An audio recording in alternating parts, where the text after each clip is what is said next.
Welcome to the Jukebox Podcast from WP Tavern. My name is Nathan Wrigley. Jukebox is a podcast which is dedicated to all things WordPress, the people, the events, the plugins, the blocks, the themes, and in this case, building trust and collaboration in the hosting industry with the Secure Hosting Alliance. If you'd like to subscribe to the podcast, you can do that by searching for WP Tavern in your podcast player of choice, or by going to wptavern.com/feed/podcast, and you can copy that URL into most podcast players. If you have a topic that you'd like us to feature on the podcast, I'm keen to hear from you and hopefully get you or your idea featured on the show. Head to wptavern.com/contact/jukebox and use the form there. So on the podcast today, we have David Snead. David has been involved in the hosting industry since 1999, starting out as legal counsel for one of the earliest shared hosting companies and going on to work with over 50 others.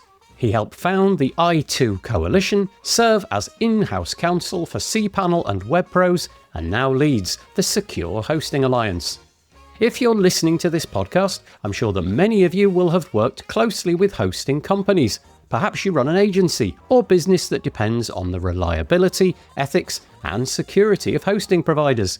David is here to talk about cross-industry collaboration in the hosting world, specifically around improving security, professionalism, and communication between hosts. The conversation focused on why and how the Internet Infrastructure Forum, or IIF, is building a framework for real-time intelligence sharing and abuse reporting, aiming to help the entire ecosystem detect and prevent attacks faster than adversaries can adapt.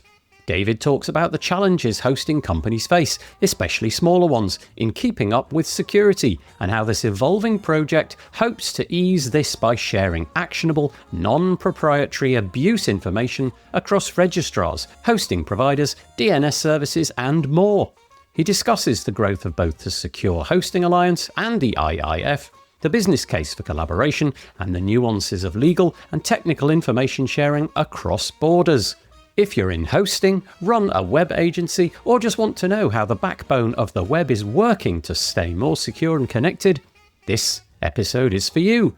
If you're interested in finding out more, you can find all of the links in the show notes by heading to wptavern.com/podcast, where you'll find all the other episodes as well. And so, without further delay, I bring you David Snead.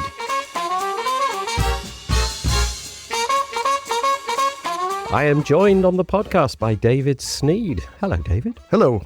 Very nice to have you with us. David's got a really interesting background and a really interesting, I'm going to use the word project. I don't know if that's the right word. It Sure. feels like it's got more solidity and it's got a lot more history than that. It's something which is, I think, going, but we'll find out a little bit more about it. It's all about the hosting industry and trying to get hosts to, I guess, communicate with each other in ways going forwards. That is a part of it. There are really two goals, and one is to level up the ethics and professionalism in the hosting industry, and the second is to facilitate more camaraderie and interaction among hosts, something that folks felt occurred in the early 2000s, and with all the consolidation that occurred, went away. And so that's something that we're also trying to facilitate. Okay. So given that we're going to be talking about hosting, I guess it's a good idea to paint your credentials and find out a little bit more about you. So a short opportunity to just tell us a little about you and your background in WordPress and hosting specifically, I suppose. Sure. So I have been working in the hosting industry since 1999. As I often say, I was working in the hosting industry when hosting was cool. It is not so cool anymore. In fact, most people don't really pay attention to it. And I started as a lawyer for a hosting company, and I was in-house counsel for a company that actually owned a hosting company and was one of the earliest hosting companies that specialized in shared hosting. And so I was their general counsel. And for some reason, it stuck, and I've just kind of turned it into a career. So after that, I had a private practice as a lawyer, and I worked with probably 50 different hosting companies, mostly writing policies that nobody ever reads, which makes me super fun at parties. And then from there, my friend Christian Dawson and I formed the I2 Coalition as a response to some legislation in the US that would have been kind of the death knell for internet providers. So we started the I2 Coalition. I then went in-house for cPanel and worked at cPanel and WebPros for 10 years, and then started the Secure Hosting Alliance. Okay, so you've got all the history. That's pretty good. If we're going to talk about hosting. All the hosting history in one person. That's kind of a very scary idea, no? But that's excellent. So do you still offer counsel? Is that still, so you haven't sort of sidestepped and do half of the week on a sort of more technical basis? It's still the legal side that you're involved in? I do. Right now I'm doing mostly M&A work it's weird. So I don't know if anybody has ever said this to you before, but web hosting is kind of like the Hotel California. It's like once you start in the web hosting industry, you never leave. And so I have all these clients from 15 years ago who are now running like little baby hosts, and they're talking to bigger hosts and they want to get acquired. So I'm doing some of that now. I am not writing any of the policies that nobody ever reads, because that was just, I didn't that for too long. There were too many moments at parties. Yes, exactly. Yeah. Okay, so I'm going to read into the record the title and the blurb that went with the presentation that you're doing or done. I did it yesterday. Okay, yeah. We'll get into that in a moment. So the title is Coordinating the Fight, Cross-Industry Collaboration, and the blurb goes as follows. WordPress hosting threats cross-company lines. When one provider falls victim, the entire ecosystem suffers. This session explores how the Internet Infrastructure Forum, or IFF, enables hosting providers, registrars, and registries to coordinate abuse response through real-time intelligence sharing. Learn how operational collaboration helps responsible operators detect and stop attacks faster than adversaries can adapt, and why working together produces results no single provider could achieve alone. When I read that, immediately was, that's a really sensible idea. Why are we separately, as hosting companies, I say we, I mean the hosting companies, why are they all trying to do the same work over and over again separately, when presumably this aspect of the work, the security bit, is something they all have in common? Right. So that's the fundamental question, right? So the IIF is a voluntary organization that is made up of everyone in the infrastructure stack. So from registrars, registries, DNS providers, hosting providers, cloud providers, everyone in the stack. So it is facilitated by the Internet and Jurisdiction Foundation. They're based in Paris, and they're actually the secretariat for it. And what it's designed to do is create a common way for everyone who's in the infrastructure stack to share information about abuse and abuse issues. And it's one of the fundamental problems that you referred to is everybody is operating in a silo, right? And that's mostly because that's the way the internet is architected, right? So the internet is architected so it's distributed, right? Registrars and registries basically do their own thing with domain names. They might have a small hosting component or maybe a cloud component, but by and large, all they do is domain names. Hosting providers probably resell domain names, but they're not part of that industry. And so how do they all coordinate? And that's what the IIF is trying to facilitate, is more information sharing among the participants. Well, I imagine some of the hosting companies are probably fairly good. They've got a giant customer base. Let's imagine hosting company X over there. They've got millions of customers. They've got a huge budget that they can put over to, let's say, security things. Well, that's all well and good. Brilliant. But then there are other companies who are much scrappier. They maybe have only a few thousand customers, and so their budget for the exact same work is going to be reduced. How will this work? Is it going to be like a subscription service, basically? Will you have a membership which is in some way equal to the number of clients that you've got? Will there be some expectation that, okay, we'll look at your revenue, your membership will be equivalent to a percentage of your revenue? How will that all work? We don't know. Okay. This is a very early stage project. Right now, we are in a prototype phase where we have just figured out what information folks should submit to the Secretariat. So the way it works is you submit the information that you collect for a particular abuse issue to the Secretariat, who then enriches it with all the other information that's been submitted and sends it to the right person. So a great example is, let's say a registrar reported a phishing domain. They turn off the phishing domain and they have maybe a timestamp, a IP address where it was submitted from. They submit that to the Secretariat, who then finds the hosting company who is providing the services for the hosting and says, this came in about this particular site. Can you take action on that? So that's the way it works. Yeah. Right now, it's very early stage. It's in the first phase of a test.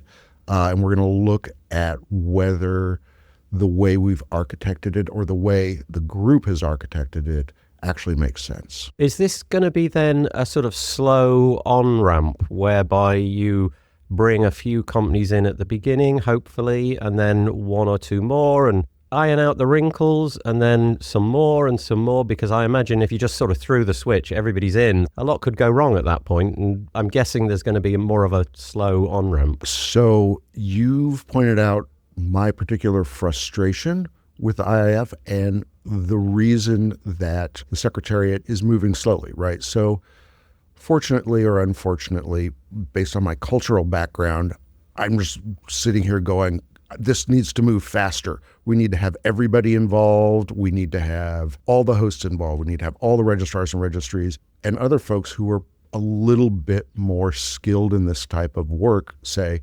no. We need to figure out what we're doing, and that requires a small number of people. The phase that we're in right now is looking for more folks who are interested in sitting at the table and being part of the discussion, particularly in the hosting industry and in the web design and marketing industry. Those are folks who don't generally participate in these kind of industry-led collaboration exercises. And that's the reason that I'm at WordCamp, is to talk to web designers, marketing agencies about why they should participate in something like this. So this really isn't bound in any way to WordPress, is it? It just so happens that WordPress has a significant chunk of the internet, so this is a good place to start. But if you happen to be a, Drupal user, or you're just into writing PHP code or whatever it may be, this is still applicable. There's no real WordPress layer to this. This is just a good place for you to come because, well, there's probably, 30 hosts 100 yards away from us out there? I know, and I haven't seen all of them yet. Yeah, there's work to do. But agnostic to any platform, basically. It is completely platform agnostic, okay, yeah. Okay, that's interesting. But WordPress is certainly a good place to start. Now, I'm imagining if I was a hosting company and I was the chief executive, I definitely have some questions for you in terms of, okay, we're going to share our valuable intel with you. What are you going to do with that? How can we trust you? How do we know that the sharing is going to be done effectively and what have you? So I guess really what I'm getting to is, what is the assurances or checks and balances that you in the end will hope to offer the host, that you can assure them that, look, if you hand us this body of work, you don't need to think about it again. You can trust us to do it honorably, effectively, collaboratively. You get where I'm going. Yeah. And I suspect that you wanted to be a lawyer at some time, because that's one of the issues that we're facing. Information that can be shared freely, as an example, in the United States, might not be capable of being shared so freely in the European Union or in Brazil or in India or someplace like that. So one of the things that's being done, not by me, but by another group, another working group that's part of this, is analyzing the legal issues around information sharing. The information that's being shared, to answer the proprietary and confidentiality question is not proprietary or confidential information. So it's things like timestamps, domain names, IP addresses for the initial abuse submission, things like that really don't indicate some sort of company confidential information. And it's further abstracted into XARF, which is a language that's used for abuse reporting that we all can share. And so I think that the only thing that would be of concern is whether that information is personal information that's subject to jurisdictional restrictions kind of around the world. Would the idea be that this organization would do the remedial work? So is there any notion that, let's say, for example, some sort of security problem was discovered by hosting company A over there and they share that intel with you? Maybe the question is kind of asking, will you then appoint people to kind of figure out what the patch is for that? Or is your idea just red flag, we've got this problem, now you all know about it? Is it just information sharing as opposed to fixes? Yeah, it's the latter. Okay. Right. So the thing that we're solving for right now, so there's just one abuse issue that we're testing out, and it's issues related to fake shops. And so the fake shop issue is the test abuse issue for the project and where folks are sharing information. It's a particular problem right now with credentials harvesting. And so that's what we're trying to look at. And how has the conversations that you've had thus far, how have they gone? Has this been warmly received, or are you facing a little bit of pushback? So look, I'll be very direct with you. If something isn't just an immediate threat to them, it's very difficult to conceptualize why you should participate. And I'm pretty used to answering that question simply based on the political work that I do with the I2 Coalition. But once you talk about, so let's use fake shops as an example. Fake shops and you're providing services to fake shops actually has an impact on your bottom line. So if you're providing, let's say, payment processing to an entity that is running a fake shop, it very easily can make your credit card processing charges higher. It ends up eating bandwidth. It will tax your abuse resources. One of the things that you referred to initially is, larger hosts have a lot of money. I wouldn't say they have a lot of money, but they have more bandwidth to handle a vast fire hose of abuse issues. Most smaller hosting companies might only get 5 or 6 abuse issues in a month. But if you have a fake shop, that's going to generate a huge amount of abuse, and it's taking away resources that you can use to actually grow your business. So that argument actually is relatively persuasive in getting folks to pay attention.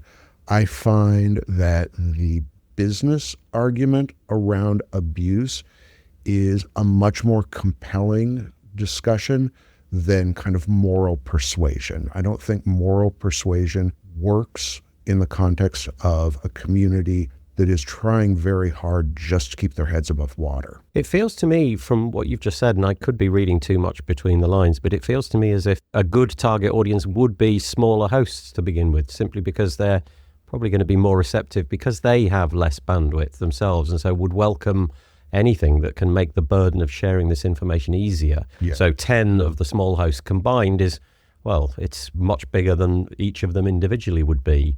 Whereas I suppose you'll have to get a critical mass of them on board until maybe some of the bigger hosts start to look at you with favorable eyes, let's say that. Well, so we have some pretty large hosting companies who are participating. So as an example, both GoDaddy and Newfold are participating. But we also have smaller hosts. But I agree with you. The information that's being provided, particularly since it is actionable, realistic information that can be adapted for bespoke systems, is invaluable, right? So if you only get 5 or 6 abuse complaints and you get an abuse complaint and you can go to the Secretariat and say, we got a complaint about this domain, and the Secretariat says, here's what the registrar did, here's what Cloudflare did, here's the information they provided us, and you can use that to make a decision on how to address that problem, it saved you hours and hours and hours of research time. Technically speaking, what would the conduit of information both toward you and away from you look like? So if I'm hosting company X, how are you imagining that I will supply you with that information? But also, if I'm just looking for information from you on a daily, weekly basis, whatever it may be, how do I receive that? Is this like a website or an API? Or It's an API. Okay. It's a file. It's just a general file download. Right. Okay. So it's readily available 24/7. Right. That's the goal. Right now Okay. it's not. But the goal is to kind of figure out a way to make something like that possible. Yeah, okay. I also suppose that the hosting companies, whilst this is good for their business, if they can minimize costs and hand a lot of this work over to you, there's a part of them which would also probably like to put some sort of badge on their website to say, this is what we're doing. We're part of this alliance, for want of a better word. Is that something that you're looking to develop as well? Some sort of credentialing system to demonstrate that you're in this? So that's not something that the IIF is working on. It's something that the Secure Hosting Alliance does. The Secure Hosting Alliance has a trust seal that we give to hosts who fulfill our trust seal certification provisions.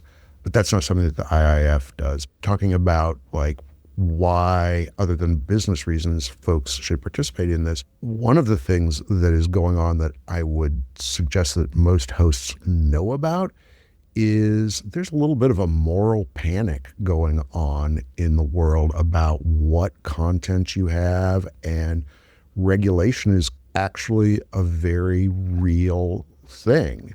For the hosting industry, who has not ever been regulated, this is the time where you can say, hey, this is what we're doing, right? We're dealing with issues this way.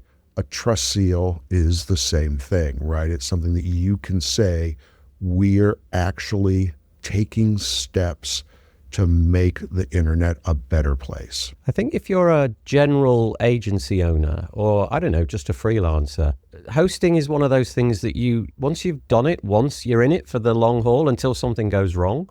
But you're also browsing around for any tiny indication of, why is this host slightly different? What is it that they're doing that, is faster? What is it that they're doing that's more secure? So it feels to me, if you had a credentialing system and I began to hear about it and see it pop up again and again, it would be one of the metrics which I would weigh up when looking at hosting. I would think so. One of the things that a trust seal does is it indicates that there's been some vetting of the host, that someone has determined the things that are important to the hosting industry and are important to the web design industry, the agency industry, are also important to the host. Great example of that is one of the provisions of the Secure Hosting Alliance's Trust Seal certification is that a contract is presented to the customer before they sign up, which is super customer friendly. One of the things as a lawyer that you hear about all the time when people are dissatisfied with their services is, I never saw that contract, or it was just a hyperlink in an email that I got. That's one of the differentiators for a Trust Seal certified host, is that the contract is actually presented to them, to the customer, beforehand. So in terms of the WordPress crowd, is this a thing that you're pitching only to hosts? Like when you step out of here, are you trying to have conversations only with hosts? Or is there some bit of the WordPress community, the freelance, the agency owners, are you trying to communicate with them just to scope out what they need? So for both the Secure Hosting Alliance and for the IIF, it is that. I really enjoy talking to agencies and developers about whether this is important to them or why it might be important to them. In terms of how long this project's been going, I've only heard of it because of your participation here, but I don't know if you've been banging this gong for a decade you've been in the industry for long enough to have been banging it for decades. Is this a new initiative or is this something which has a long and storied history? So the Secure Hosting Alliance has only been active for a year, a little bit over a year. I've been talking about abuse for a long time, but the Secure Hosting Alliance has only been around for a year. And have you, in that year, got any intuitions that you'll be here for another year? Is it basically going in the right direction? It is going in the right direction. Oh, that's nice. So we started out with 2 or 3 charter members. We now have 25 hosting members. We have 3 security vendors who are members as well. We have, I think, 17 Trust Seal certified members, and we're launching in 2027 a Trust Seal for security vendors who provide services to hosting companies. I know that several owners of hosting companies listen to this podcast. They may very well be the people that you've spoken to already, but if they are not, and they are people who would like to investigate this further, I suppose the thing that's going to be in their head is, okay, Nathan and David, you've explained what I'll get out of it. What do I need to put into it? So is this an annual financial commitment? How does it all work from that point of view? Yeah, so you become a member of the I2 Coalition. And so the Secure Hosting Alliance is a working group of the I2 Coalition. So you would be a general member and you would participate in the Secure Hosting Alliance's working groups. You also have the ability to participate in the I2 Coalition as a whole, which is a much larger trade association that represents almost everyone in the internet infrastructure vertical, mostly doing policy work, primarily in the US and the EU, although we're doing some work in India right now as well. And does membership allow you to steer the future of the project? I know that lots of chefs in the kitchen results in terrible food, but that, I fear, is something that could happen. You've got 87 members, 260 members, and then the 260 members all start to bicker and, we want this. No. You see how it goes. I do. What's the position there? Is there sort of gated levels of membership? How are you organizing all of that? There are not. The membership is based on self-reported revenue. The membership is not horrifically expensive from my perspective. And I think that most of our members would say that it's actually relatively affordable, particularly for the small to medium-sized hosts and registrars or design agencies, anyone who's participating. The question about who's running the show comes up quite a bit. We haven't really faced that issue, particularly in the Secure Hosting Alliance. Folks seem to get along, but the organization runs on the idea of rough consensus. And so decisions end up not being controlled by one member or not. Some of the I2 Coalition has some very large companies who everybody knows about who get along with startups and folks against whom they compete directly, and policies still get made. The organization still moves forward. Yeah, I guess you're in a space where obviously all of these hosting companies commercially are vying for everybody else's business. But in this particular situation, that is not the case. Nobody's vying for their websites to be less secure. They all want the same level of security. So at least in that sense, you would hope that consensus could be maintained, even if commercially the 2 companies that are in the room, the 10 companies that are in the room might be commercially at loggerheads with each other. At least on this, they could agree. That would be the hope, I suppose, anyway. It seems to be not only the hope, but the actual way that things work. You ask about how compromises reach. What comes to mind is I have a much different concept of privacy than, particularly when I was at WebPros, than other folks in the I2 Coalition had.